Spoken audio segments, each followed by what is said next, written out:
Hello guys, মাইলোরবি blog চ্যানেলে তোমাদের সবাইকে স্বাগত জানাই। আজকের ব্লগটা শুরু করছি।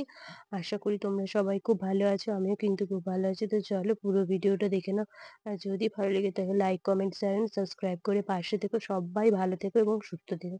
তো এখানে দেখো আমি মাছ ভাজা বসিয়েছি। আর এটা হচ্ছে কিন্তু একদিন আগের ভিডিও। তো যেহেতু 25শে ডিসেম্বর খুব আনন্দ মজার মধ্যেই আমরা সবাই থাকি। তো তার জন্য সেদিন কোনো ভিডিও আপলোড করতে পারিনি। তো তার জন্য তার পরের দিন আপলোড করছি। আর দেখো এখানে হচ্ছে আমার বর অফিস থেকে এসে বাজার সবকিছু করে নিয়ে এসছে। নিয়ে আসার পর দেখো এখানে আমি তাড়াতাড়ি করে রান্নাটা বসিয়ে দিয়েছি। তো আমার ভাতটা হয়ে গেছে এখানে উনুনে। আর এখানে মাছ ভাজা করছি। তারপরে তেলপোড়া নিয়ে এসেছিল। তো তেলপোড়া খেতে কিন্তু ভাত দিয়ে খুবই ভালো লাগে। আর যেহেতু শাক ছিল, মা বলেছিল শাক দিয়ে তেলপোড়া দিয়ে করতে। আর সত্যি বলছি এই নোটে শাক, আলু, বেগুন, শিম দিয়ে পেঁয়াজ লঙ্কা দিয়ে এভাবে আর পোঁটা দিয়ে কিন্তু চচ্চড়িটা বানালে খুবই সুন্দর হয় খেতে, খুব ভাল লাগে। তোমরা একবার করে দেখবে। তো এখানে দেখো আমি পাঁচফোড়ন দিয়েছি, পেঁয়াজ লঙ্কা দিয়েছি, কড়াই একটু সামান্য চিনি দিয়েছি, দিয়ে নেড়ে তারপরে শাকটা তুলে দিলাম। আর হ্যাঁ, লঙ্কা দিয়েছিলাম, কাঁচা লঙ্কা দিয়ে নেড়ে তুলে দিলাম। দিয়ে এখানে দেখো তো শাক ছিল, বেগুন, শিম সব ছিল, দিয়ে তুলে দিচ্ছি। তারপরে দিয়ে ভালো করে নাড়বো, নুন হলুদ দেবো। দিয়ে নাড়তে নাড়তে তোমরা কোনো মশলা নাও অ্যাড করতে পারো, আবার একটু আদা বাটা দিতেও পারো। মানে একটু আদা বাটা দিয়েছিলাম, দিয়ে লাস্টে তেল পোড়াটা দিয়ে করে নিয়েছিলাম মাখা মাখা, খুব সুন্দর হয়েছিল। আর তারপরে এখানে দেখো এই যে মাছের ঝাল হচ্ছে। তো এই মাছের ঝালটা কিন্তু আমার বর রান্না করেছিল, কারণ তো অনেকটা দেরি হয়ে গেছিলো সোনা বাবাকে খাওয়াতে যাবো তার জন্য। আর এখানে দেখো আর ওই যে বেগুন, টমেটো আর পোড়া, বিশেষ করে শীতকালে না আমার মানে পোড়া খেতে খুবই ভালো লাগে, বেগুন আর টমেটো পোড়া একসাথেই। আর তার মধ্যে আর কি যেমন রসুন দিয়ে করেছিল, আর ধনেপাতা আর কাঁচা লঙ্কা দিয়ে, মানে খুব সুন্দর লাগছিল খেতে। আর কাঁচা পেঁয়াজ, কাঁচা লঙ্কা, সর্ষের তেল দিয়ে মাখিয়ে জাস্ট অসাধারণ। তারপরে মানে সন্ধ্যেবেলা দেখো মানে অনেকদিন ধরে না খুব ফুচকা খেতে মন হচ্ছিল। তো তার জন্য মাকে বলে রেখেছিলাম যে মা তোমাকে পয়সা দেবো, তুমি এনে দেবে। তো মাকে আমি বলেছিলাম, যে মা এনে দিয়েছিল। তো তারপরে এই যে দেখো মা ফুচকা নিয়েছে। আর ফুচকা খেতে কার না ভাল লাগে বলো? ফুচকা দেখলে সবারই একটু খেতে মন হয় বলো?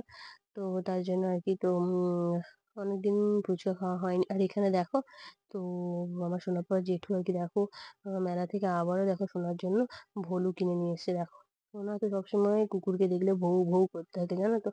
তো তারপরে এখানে দেখো আর আমার ভাইপোটা ও একটা স্টিকার বুক কিনেছে। তো বাচ্চাদের মেলায় গেলে কিছু চাই না চাই, স্টিকার বুক দেখলেই ওরা বায়না করে। কারণ আগেকার দিনে কি বলতো, এত সব স্টিকার বুক ছিল না। তো জাস্ট আমাদের সময়টা খুবই মানে ছিল না বললেই হয়। কিন্তু এখন সব নিত্য নতুন বেরিয়েছে, আর না দিলে তো নয়, বলো ছেলে মেয়েদের তো দিতেই হয়।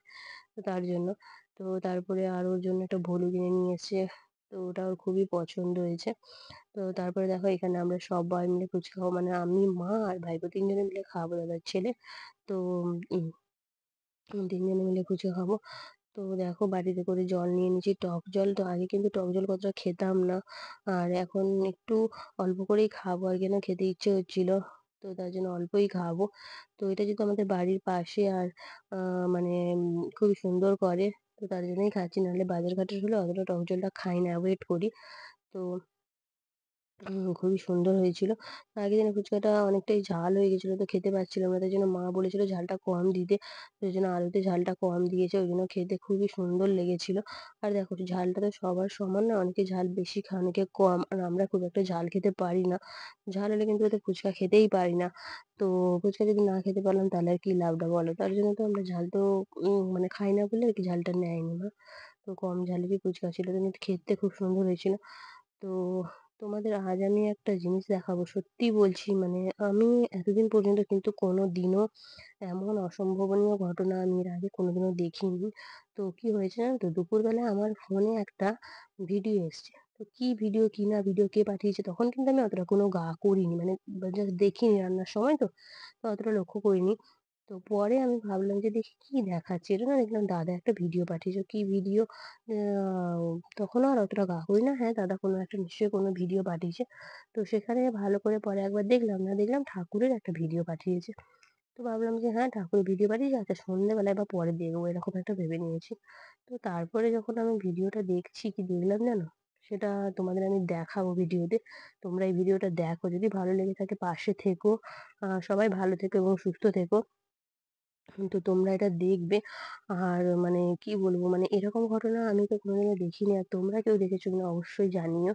তো মানে আমি এতদিন মানে ওটা আমার বাপের বাড়ির ওখানেই ঘটনাটা ঘটেছে। তো মানে মায়ের বাড়ির পুরো সামনের মানে যে মা, মন্দিরের মা, তো সেই ঘটনাটাই তোমাদের দেখাবো। মানে এতদিন আমরা ওখানে ছিলাম, কোনোদিনও মানে মায়ের বাড়িতে যখন ছিলাম বিয়ের আগে আরকি, তো কোনোদিনও এরকম কোনো ঘটনা মানে দেখিনি, আর কোনোদিনও শুনতেও পাইনি। তো এটা এই বছরই এরকম হয়েছে, তো সেটা তোমাদের পুরোটাই দেখাবো।